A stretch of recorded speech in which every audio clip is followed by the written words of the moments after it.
Prevention is better than cure. ये line तो आप सबने सुनी होगी। ये क्यों है, प्रिवेंशन होता क्या है, आज हम इसी के बारे में देखेंगे। हेलो है, नमस्ते, welcome back to my channel again. और आप सभी का बहुत बहुत स्वागत है मेरे यूट्यूब चैनल साइको सूत्रा पर। आज हम पढ़ने जा रहे हैं व्हाट इज़ प्रिवेंशन, इसके लेवल्स, इसके पर्सपेक्टिव, इसके बारे में सारी चीज़ें पढ़ेंगे। और जैसे कि आप सभी को पता है, जिनको नहीं पता है मैं बता दूं, हमारा एक साइकोलॉजी का चैनल है बहुत बढ़िया, ठीक है। और उसमें काफ़ी डिफरेंट डिफरेंट टाइप के साइकोलॉजी, स्कूल ऑफ थॉट्स मैंने कवर किए हैं, सबके ऊपर वीडियो बनाया है। काउंसलिंग साइकोलॉजी हो गई, psychological testing, research methodology, positive psychology, vocational psychology, psychopathology की, जैसे कि अभी आज हम कंटिन्यू कर रहे हैं वो वाली हमारा प्लेलिस्ट। सो बहुत डिफरेंट टाइप है, ठीक है। आप एक बार चैनल पे जाके चेकआउट कर सकते हैं मेरा चैनल। और टेलीग्राम पे मेरे नोट्स आते हैं, ठीक है। या कोई भी आपकी क्वेरीज हो, कोई भी आपको नोट्स चाहिए, आपको कोई वीडियो चाहिए सेपरेट किसी टॉपिक को लेकर, कमेंट बॉक्स में मैं पिन कर देती हूँ, ठीक है। टेलीग्राम ग्रुप का लिंक, आप वहाँ से ज्वाइन कर सकते हैं if you want to join our group, ठीक है। चलिए आज का लेक्चर स्टार्ट करते हैं। Prevention in mental health aims to reduce the incidence and prevalence or recurrence of any mental health disorder and their associated disability. Prevention क्या है? Psychopathology में मतलब जो हमारा मानसिक स्वास्थ्य है, ठीक है। ये मानसिक स्वास्थ्य के अंदर जो हमारा प्रिवेंशन का टॉपिक है, यह जो प्रिवेंशन है, ये क्या करता है? किसी भी डिजीज़ के होने का, या अगर हो चुका है तो दोबारा होने का, उसका प्रिवलेंस, रिकरेंस एंड इंसिडेंस को रिड्यूस करता है ये, ठीक है। ताकि वो बीमारी या उससे जो भी साइड इफ़ेक्ट है वो हो ही ना वो चीज़, ठीक है। Preventive interventions are based on the modifying risk exposure and strengthening the coping mechanism of an individual. कि जो भी रिस्क एक्सपोजर आ रहा है, जो भी एक बैड एक्सपोजर आ रहा है हमारे सामने, हमारी बॉडी को लेकर, हमारे मेंटल हेल्थ को लेकर, वो रिस्क को हम कैसे मॉडिफाई कर सकते हैं और उससे कोप अप करना, ठीक है। रेजिलियंस कह लें, to ability to bounce back कह लें, या टू कोप अप कह लें। कोपिंग मैकेनिज्म को स्ट्रेंथन करना, उससे हम कैसे लड़ सकते हैं, ठीक है। कैसे खुद को दूसरे जो भी सिचुएशन आ रही है या जो भी बीमारी हुई है हमें, उससे कैसे, या होने से पहले ही उसको कैसे कोप अप कर रहे हैं। जैसे प्रिवेंशन अगर हम देखें कि हम कोविड-19 जो भी था, ठीक है, उसमें हम लोग कितना प्रिवेंशन लेके चलते थे। बार बार हाथ धोना, सैनिटाइज़र करना, बाहर से जो भी चीज़ आती है उसको आराम से धोना, ठीक है। ताकि कोई भी चीज़ हमको इफ़ेक्ट ना करे, वो डिसऑर्डर या वो डिसेबिलिटी या वो डिजीज़ हम तक, या वो वायरस, वो बैक्टीरिया हम तक ना पहुँचे, ठीक है। इसलिए हम लोग अलग अलग प्रिवेंटिव इंटरवेंशन मेजर्स करते थे, ठीक है। Prevention can help all of us whether we are currently having a good mental health और फिजिकल हेल्थ ऑल्सो और not. We all have a mental health that changes depending on what's happening in our life. 3 majorly levels होते हैं इसके, primary, secondary, tertiary. इसके perspective भी है, like universal, selective intervention and indicative intervention, ठीक है। खैर, सबसे पहले प्राइमरी, सेकेंडरी और टर्शरी को देखें। प्राइमरी में क्या आता है कि डिजीज़ से पहले, वो इंजरी या वो डिजीज़ होने से पहले हम क्या क्या कर सकते हैं प्राइमरी लेवल पे, उस चीज़ के बारे में बात करती है। फिर सेकेंडली, जब वो डिटेक्शन हो गया है, ठीक है, कि डिजीज़ आपको ये हो गई, आपको पता चला है, फिर आपका इमीडिएट रिस्पॉन्स क्या है, इमीडिएट आप क्या करते हो, कौन सा एक्शन लेते हो। टर्शरी, होने के बाद ठीक हो गया है या बहुत सीवियर हो गया है, तो लॉन्ग टर्म लास्टिंग कॉन्सिक्वेंस आप कैसे करो कि वो चीज़ आपको दोबारा ना हो। एक एक करके इसको डिस्कस करेंगे। सबसे पहले है primary prevention, that is stopping the mental health problem before they start. होने से पहले ख़त्म कर देते हैं इसको, ठीक है। ये इस पॉइंट पे हम ये कह सकते हैं that prevention is better than cure.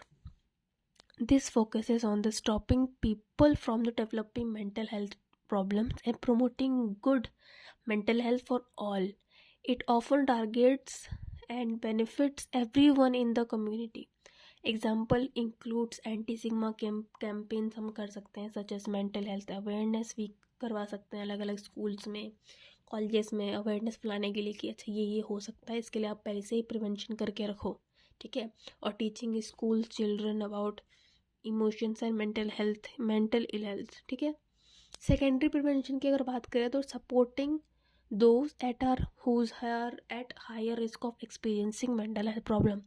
हमें एक कोई ना कहीं एक फैमिली में एक बच्चा, एक ग्रुप में एक इंडिविजुअल या दो इंडिविजुअल, या एक पूरे बड़े पॉपुलेशन में एक टारगेट ग्रुप होता है कि जिसको देख के लगता है कि अच्छा इनको बीमारी हो सकती है, या ये मेंटल हेल्थ का शिकार हो सकता है, मेंटल डिसऑर्डर का, मेंटल इलनेस का शिकार हो सकता है। कौन?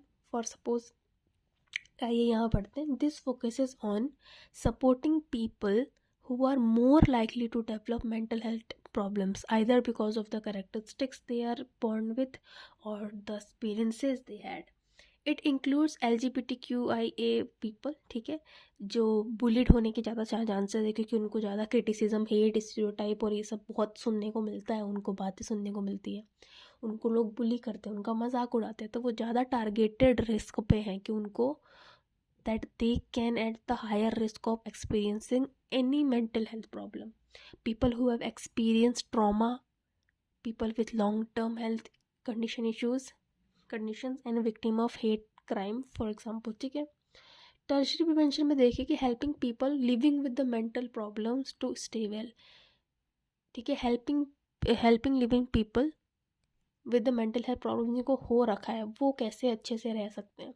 अगर किसी को डिप्रेशन हो रखा है तो वो कैसे रिड्यूस करें। This helps people with mental ill health stay well and have a good quality of life further in their life, take in their future। It aims to reduce people's symptoms and empower them to manage their well-being and reduce risk of relapse।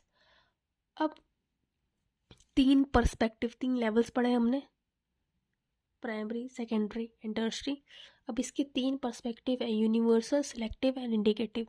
ये क्या है? Universal मतलब जो entire population पे होता है, selective मतलब जो 1 या 2 टारगेटेड सब ग्रुप्स पे होता है, और जो हाई रिस्क इंडिविजुअल्स होते हैं वो इसमें आते हैं इंडिकेटर इंटरवेंशन में, ठीक है।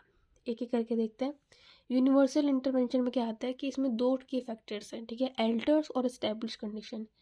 इसमें biological strategies, adaptive life style, ठीक है, इसमें जीन्स और क्रोमोसोम्स का इफेक्ट होता है, ठीक है। साइको सोशल स्ट्रेटजीज में देखिए तो साइकोलॉजिकल या सोशल कंपोनेंट, उसका इंटर रिलेशनशिप कैसा है, प्रॉब्लम्स इंटर रिलेशनल कैसा है, ठीक है, इंटरपर्सनल रिलेशन कैसा है, प्रॉब्लम सॉल्विंग स्ट्रेटजी उसकी कैसी, इमोशन एक्सप्रेशन कैसा है, उसके सेल्फ आइडेंटिटी क्या है, उसकी पर्सनैलिटी क्या है, एक्यूरेट फ्रेम ऑफ रेफरेंस क्या है, कम्युनिकेशन, ठीक है, preparedness of upcoming problem. Social culture strategies में देखें तो सोशल सपोर्ट हो गया, सोसाइटी या कल्चर का इन्फ्लुएंस, राइट। आई होप कि आप रिलेट कर पा रहे हो। कोई भी क्वेरी हो, क्वेश्चन हो, कमेंट सेक्शन में आप डाल सकते हैं। और हाँ, टेलीग्राम ग्रुप लिंक मैं कमेंट में पिन कर देती हूँ, उसमें नोट्स आते हैं, या आपका कोई भी क्वेश्चन हो, कुछ भी नोट्स चाहिए आपको, आप उस ग्रुप में डालिए, आपको अवेलेबल हो जाएंगे आसानी से, ठीक है। और हाँ, एक और चीज़, अभी तक अगर आपने मेरे चैनल को सब्सक्राइब नहीं किया है तो सब्सक्राइब कर दो, ठीक है, बहुत मेहनत लगती है, इतने अच्छे नोट्स, ठीक है, पहले इन्फॉर्मेशन बुक से निकालना, पढ़ना, फिर शॉर्ट नोट्स बना के आपको समझाना। So please do like, comment on my video. Selective intervention में क्या होता है, that can change but take times. इसमें एफर्ट टाइम लगता है, स्मॉल सेगमेंट्स होते हैं, ठीक है, धीरे टाइम लगता है, लेकिन ये अफेक्टिव होते हैं, ठीक है, इससे रिजल्ट मिलते हैं।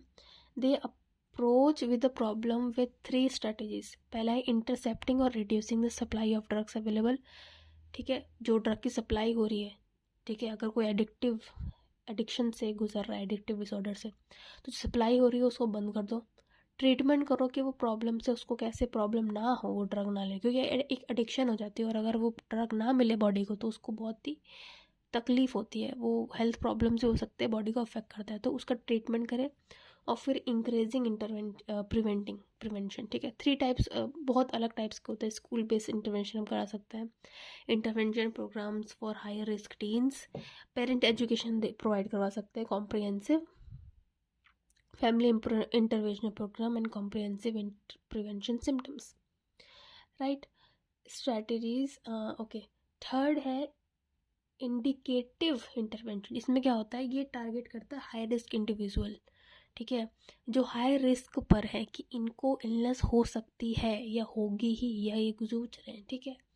अब इसमें कैसे हम प्रिवेंट कर सकते हैं, डाइट मेंटेन करिए अपना, ठीक है। ओवरवेट चिल्ड्रन पे ध्यान दीजिए, एक्सरसाइज कीजिए, अलग अलग हेल्थ प्रोग्राम्स ऑर्गेनाइज कर सकते हैं, हेल्थ अवेयरनेस प्रोग्राम, वर्कशॉप हम कर सकते हैं, ठीक है। मेडिटेटिव सेशन रख सकते हैं, एक्सरसाइज सेशन रख सकते हैं, योगा सेशंस रख सकते हैं। अगर अर्ली साइंस है और इंडिकेटिव फैक्टर्स दिख रहे हैं तो उसको हम कंसीडर कर सकते हैं, ठीक है। Targeted extremely high risk groups और those with the evidence of minimal but detectable symptoms without diagnosing level of illness. अब ये एक स्पेक्ट्रम है, spectrum of classification of prevention, treatment and maintenance. देखो 3 चीज़ें हैं, प्रिवेंशन, ट्रीटमेंट और मेंटेनेंस। पहले प्रिवेंट करो बीमारी होने से पहले, अगर बीमारी हो गई है तो उसका ट्रीटमेंट करो और ट्रीटमेंट ठीक होने के बाद उसका फॉलोअप और मेंटेनेंस देखो कि वो बीमारी दोबारा ना हो जाए, ठीक है। यही तो है पूरा प्रिवेंशन का स्पेक्ट्रम। देखो प्रिवेंशन में क्या पढ़ा हमने, 3 लेवल आते हैं, ठीक है, 3 पर्सपेक्टिव आते हैं प्रिवेंशन के, यूनिवर्सल, सिलेक्टिव एंड इंडिकेटिव, ठीक है। ये होल पॉपुलेशन पे होता है। सिलेक्टिव में क्या होता है कि जो हाई रिस्क पॉपुलेशन होते हैं, 1 और 2 सब ग्रुप टारगेटेड होते हैं, लाइक LGBTQ। इंडिकेटिव में जिनको हो रखा है या जो उसके साथ जी रहे हैं हाई रिस्क पे, ठीक है। ठीक है, आपको प्रिवेंशन किया आपने, लेकिन आपको हो गया, उसके बाद क्या करोगे, कोई डिजीज़ या डिसऑर्डर हो गई, ट्रीटमेंट करोगे ना, केस आइडेंटिफिकेशन करोगे, फिर उसको क्या प्रॉब्लम है डायग्नोस करोगे और फिर उसका एक स्टैंडर्ड ट्रीटमेंट दोगे उसको ठीक करने के लिए, ठीक है। ये सब हो गया, उसके बाद आप मेंटेनेंस करोगे ना, मेंटेन करोगे उस ट्रीटमेंट को कि वो दोबारा ना हो जाए, कंप्लायंस विद द ट्रीटमेंट। भाई जो दवाई दी है या जो थेरेपी बताई है, जो एक्सरसाइज बताई है, जो डाइट बताई है, आप कर भी रहे हो कि नहीं कर रहे हो, and the follow up and after care, वो ठीक हो गए, ठीक है। उसके बाद ये नहीं, ये भी आप कंसिडर करना है, आपको फॉलोअप लेना है कि आप दवाइयाँ टाइम पे ले रहे हैं, या आप अगर ठीक हैं तो आप दोबारा उसी लाइन में तो नहीं जा रहे। फॉर एग्जांपल आप ड्रग एडिक्ट थे 1 साल पहले, तो आप फिर से तो ड्रग्स लेना चालू नहीं कर रहे हो। या कुछ आप अपना, अगर बहुत टाइम बाद आपका ओवरवेट कम हुआ है, ठीक है, और आप एक परफेक्ट शेप में आए हो, आप हेल्दी हो, तो आप फिर से तो अनहेल्दी खाना स्टार्ट नहीं कर रहे, ठीक है। So this is the spectrum of classification of prevention, treatment and maintenance. अब how can we take preventive measures to help myself? देखो 3 चीज़ें होती हैं, बायोलॉजी, इन्वायरमेंट एंड एक्सपीरियंस, ठीक है। Our mental health is shaped by our biological factor, like our genes play a small role in our mental health, ठीक है। In fact बहुत important role है बट स्मॉल रोल है, ठीक है। इन्वायरमेंटल, जिसमें हम पल बढ़ रहे हैं, ठीक है, डेली इंटरेक्शन हो रहा है, the place where we live, work and our relationship. Experiences, the thing happens to us specially in the early life. Talk about our feelings, ठीक है, अपने फीलिंग्स के बारे में बताओ, इमोशन एक्सप्रेस करो, आपको कैसा फील हो रहा है, आपको कैसा लग रहा है, एंजाइटी हो रही है तो हो सकता है आपके 1-2 बार एंजाइटी ठीक है, लेकिन अब जब डेली लाइफ आपका डिसफंक्शन होने लगा है, ज़्यादा एंजाइटी होने लगे, तो आप अपनी फीलिंग, इमोशन और अपने हालत के बारे में बताओ, ताकि उसका हम प्रिवेंशन पहले ही कर सके बीमारी होने से पहले। Just being listened to can help you to feel supported and less alone. Talk to your loved ones. Get a good night's sleep. Sleep and mental health are the closely interlinked. अच्छी नींद होगी ना तो अच्छा दिमाग चलेगा, दिमाग शांत रहेगा। Mental ill health can affect your sleep and poor sleep can affect your mental wellbeing. Eat well, ठीक है, जैसा मन वैसा तन, ठीक है, कहता है ना। Eat well, a balanced diet can improve your sense of well-being and your mood. Stay active, practice mindfulness, means meditation. Keep in touch with family and friends and your loved ones. Talk to your loved ones. The right support for you will depend on your condition, how it affects you, and the severity of your problems and symptoms and your circumstances. As well as a tips above, you may want to try a peer support, talking therapy, medication or seek self management, ठीक है। अब 2 type के हम कह सकते हैं prevention Bazley, हम अगर डिस्कस करना चाहें वो है situation focused and competency focused prevention. ये वाला जो टॉपिक है वो हम स्पेसिफिकली अलग सेपरेट वीडियो में करेंगे, क्योंकि वीडियो ज़्यादा बड़ा हो जाता है, ठीक है, और बोरिंग भी हो जाता है, और as a still student perspective से सीखें तो बड़े वीडियोस देखना काफ़ी लोगों को नहीं पसंद है, और अगर वैसे भी ज़्यादा नॉलेज हो जाती है तो दिमाग में ज़्यादा कुछ घुसता नहीं है, तो ये एक सेपरेट वीडियो में अलग से करेंगे, ठीक है। Situation focused and competency focused, right. तो चलिए, आई होप कि आपको समझ में आया हो ये वाला टॉपिक, ठीक है, प्रिवेंशन। और आई होप कि आपके सारे डाउट्स क्लियर हो रहे हो, नहीं हो रहे हो तो कमेंट सेक्शन में प्लीज़ बताइए। Keep studying, please do like, comment, share and subscribe to my channel. Keep studying, keep watching, thanks for watching and keep supporting. All the best for your future. Bye.